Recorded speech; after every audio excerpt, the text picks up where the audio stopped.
We're walking today on the north coast of Madeira. It's a beautiful small Levada, full of waterfalls, full of vistas. You can get here by the Road West number 6, stops a few hundred yards away. And this is the route we're doing, Levada da Achada Grande. This is where we're starting, the Miradouro, and this is where we'll finish today, partly because of the weather. But there's so much to see here, and there's so few people around.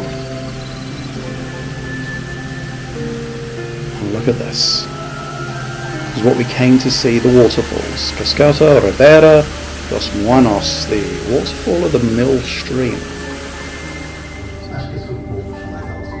And then we're here, snack bar or tijolo, which means the brick, a well-earned schnitzel.